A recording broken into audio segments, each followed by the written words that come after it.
लोकसभा चुनाव का प्रचार प्रसार का जो शोर था वो तो थम गया है और मोदी जी चले गए हैं कन्याकुमारी।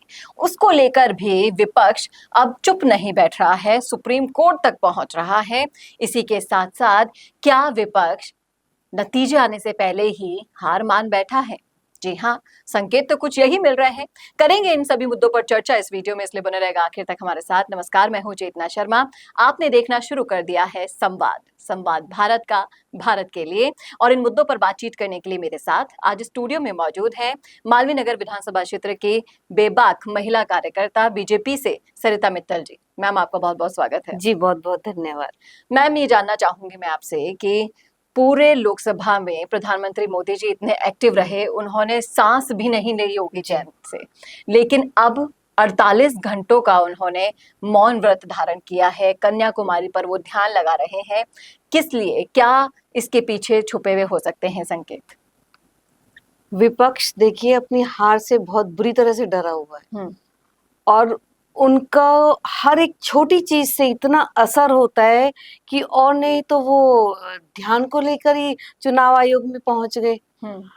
और ये तो सभी जानते हैं कि कांग्रेस एक हिंदू विरोधी सरकार है, तो वो हिंदुओं के सनातन धर्म के संस्कार, रीति रिवाज, नीतियों से बहुत दूर है। वो क्या जाने ध्यान का मतलब, योग का मतलब क्या है। मोदी जी लोकसभा चुनावों से ही नहीं, जब से वो प्रधानमंत्री बने हैं शायद ही उन्होंने एक दिन की छुट्टी ली हो। वो निरंतर काम कर रहे हैं। वो आप पीएमओ में जाके किसी भी से भी पूछो, सुबह 5 बजे से वहाँ काम शुरू हो जाता है और रात के 2-3 बजे तक अपडेट्स चलते हैं। और विपक्ष का क्या है कि वो अपनी थकान दूर करने के लिए कोई कुछ करता है, कोई बाहर जाता है, कोई कैसे थकान दूर करता है। योग तो हमारी संस्कृति की पहचान है। इसी के देखते हुए विपक्ष ने सुप्रीम कोर्ट तक अर्जी लगा दी। हालांकि इसका कोई तुक नहीं बनता है।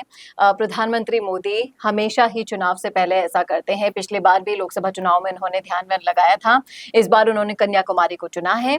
और इसके अलावा अगर हम विपक्ष की चर्चा ही कर रहे हैं तो ये भी चर्चा कर लेते हैं। जिस तरह से उन्होंने साफ साफ कह दिया है कि हम कोई भी डिबेट में भाग नहीं लेंगे। गोविंद सिंह डोटासरा के बयान सामने आया है कि किसी भी एग्जिट पोल की डिबेट में हम भाग नहीं लेंगे। तो क्या ये उनकी हार मानने का सबसे बड़ा संकेत है?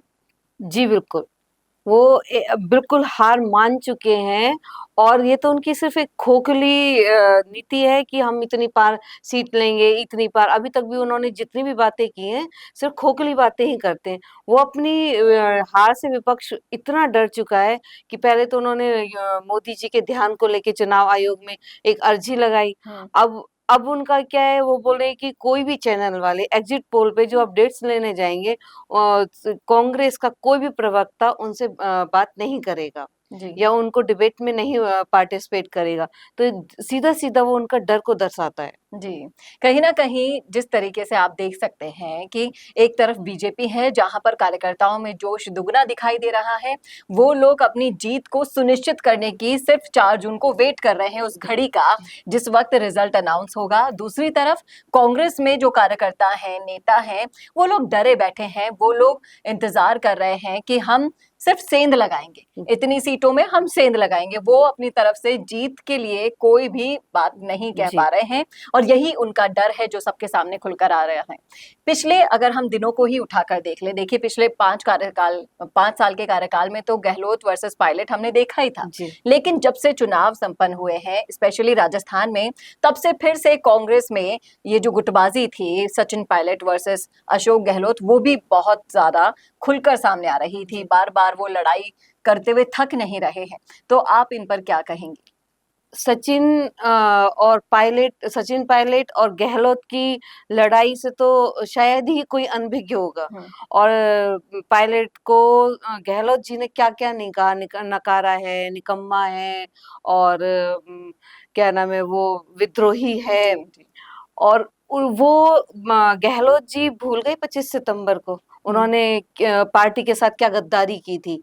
तो ये तो इनकी आपस में चलती रहती है क्योंकि उनको पता है हमें जीतना तो है नहीं, और जो हार के डर से वो अपनी खींच निकालते हैं एक दूसरे पे, बेसिकली अपनी खींच निकालते हैं एक दूसरे पे। जी, तो आप साफ साफ देख सकते हैं कि कांग्रेस में जिस तरह से लड़ाइयां चल रही है, सचिन पायलट वर्सेस अशोक गहलोत गुट में, आपको क्या नेतृत्व दिखाई देता है वहां पर? नेतृत्वहीन कांग्रेस नजर नहीं आ रही है? नेतृत्व आपको दिखाई देता है कि कोई है कांग्रेस में, कोई आला कमान भी है कि जो पार्टी को संभाल सकता है? अगर कोई संभालने वाला होता तो राजस्थान से यूं गायब ना होती कांग्रेस। जी, और पार्टी की हालत इस बार तो बहुत ही ज्यादा खस्ता थी, जी। जहां लोकसभा चुनाव में उन्हें अपने ही पार्टी के लिए चुनाव लड़ने के लिए प्रत्याशी नहीं मिल रहे थे। और जितने भी बड़े बड़े चेहरे थे, पायलट देख लीजिए, गहलोत देख लीजिए, डोटासरा देख लीजिए, सबने अपने हाथ पीछे खींच लिए थे, वो चुनाव नहीं लड़ना चाहते थे। इसी के साथ साथ गोविंद सिंह डोटासरा का ये बयान सामने आना कि हम एग्जिट पोल की किसी भी डिबेट में पार्ट नहीं करेंगे, ये उनके डर को साफ साफ दर्शाता है। अब जो भी फैसला होगा जनता का, वो तो 4 जून को सामने आएगा ही, लेकिन ये डर कहीं ना कहीं बताता है कि कांग्रेस अपनी हार मान चुकी है। क्या कहेंगी मैम आप?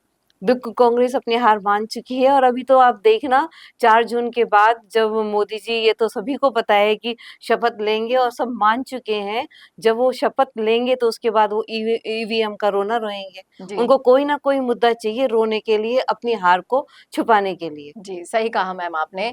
तो ये तो थी हमारे इस मुद्दे पर राय। आपकी क्या है? कमेंट बॉक्स में कमेंट करके बताइएगा जरूर। क्या आप सोचते हैं इस मुद्दे पर? लिखिएगा जरूर। मैम बहुत बहुत शुक्रिया हमसे जी। जुड़ने के लिए, इन मुद्दों पर अपनी सटीक राय रखने के लिए। कैसा लगा वीडियो ये भी जरूर बताइएगा, और ऐसे ही और वीडियोस के लिए देखना ना भूलिएगा संवाद भारत का, भारत के लिए। नमस्कार।